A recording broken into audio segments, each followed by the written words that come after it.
माझा दिवस नुसता खायचं निघतो, माझा तर पूर्ण दिवस खाण्यामध्येच गेला, कसं ते पुढे सांगतेस. तर श्री स्वामी समर्थ मंडळी, घरात मुरमुरे ठेवले होते, दादूला ते पिवळे करून पाहिजे होते.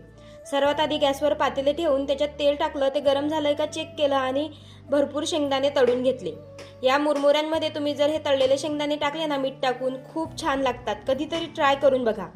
सगळे शेंगदाणे असे तळून घेतले आणि त्यानंतर मग तेल होतंच उरलेलं, तर म्हटलं हे पोंगे तळून घ्या. आपल्या इथं ह्याला बॉबी म्हणतात, आमच्या विदर्भात यांना पोंगे म्हणतात. आणि व्हिडिओच्या नादामध्ये ते जरा करपलेच. त्याच्यानंतर मग आपले मुरमुरे घेतले पिवळे करायला, आणि ते पिवळे करून घेतल्यानंतर थोडे थंड होऊ दिले आणि परत डब्यामध्ये भरून ठेवत होते. थोडे मुरमुरे टाकायचे, थोडे शेंगदाणे टाकायचे, असं करत करत एक एक लेअर करायची आणि मग ते छान मिक्स करून घ्यायचं, हलवून घ्यायचं. त्यामुळे छान मिक्स होतं आणि टेस्टला पण भारी लागतं. मुलंही आवडीनं खातात आणि आपणही कधीतरी खाऊ शकतो. मग दुपारच्या वेळेसला भूक लागली होती. मग खूप दिवस झाले, म्हणजे खूप महिने झाले मी बटाट्याचा पराठाच बनवला नव्हता. म्हटलं चला आज आपण ट्राय करू बनवायचं, आणि तो फुटतच होता माझ्याच्याने, म्हणून मी बनवत नव्हते. पण आता म्हटलं काहीतरी वेगळ्या पद्धतीने ट्राय करून बघू. तर माझ्या दादूला उकडलेला बटाटा खायला आवडतो. त्याला एका डिशमध्ये बटाटा काढून दिला आणि नंतर मी सगळे बटाटे सोलून घेतले.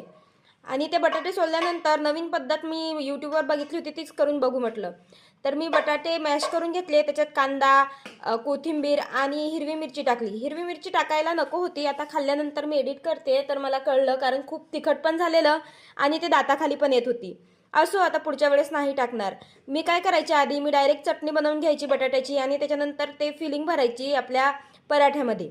पण यावेळेस कच्चंच केलं सगळं आणि कच्चा फिलिंग त्याच्यात भरलं. मधीच दादूला भात खायचा होता, दूध ठेवलेलं. किती मल्टीटास्किंग असतो ना आपण बाया, बघा एका कामात 10 कामं आपण करतच असतो. त्यानंतर मस्त आटा लावलेला होता, तो चुरून घेतला आणि घेतले आपले पराठे बनवायला. जरा धाकधूक होती मनात, फुटल का म्हणून. आणि म्हटलं जाऊ दे, आता फुटला तर फुटला, खायला आपण दोघंच मायले का आहे. त्यांचा डबा नव्हता आज आणि आमच्यासाठीच बनवलं. मग त्याच्यानंतर बघा, फुटला तर नाही माझा पराठा, पण इतका छान झाला ना.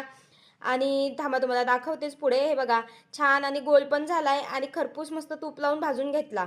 2 ते 3 पराठे झाले होते आणि मी पराठे बनवेस्तोवर आमच्या दादूने घरभर पसारा पण बनवून ठेवला होता.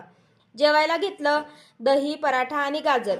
तर मी जेवते तर दादू बघा कसा रडतोय. सगळ्याच आयांचं असं असतं का, मला कमेंट करून सांगा. संध्याकाळी थोडी भूक होती तर मग कसं कधूच खाल्लं. चला आता व्हिडिओ इथे सेंड करते, बाय.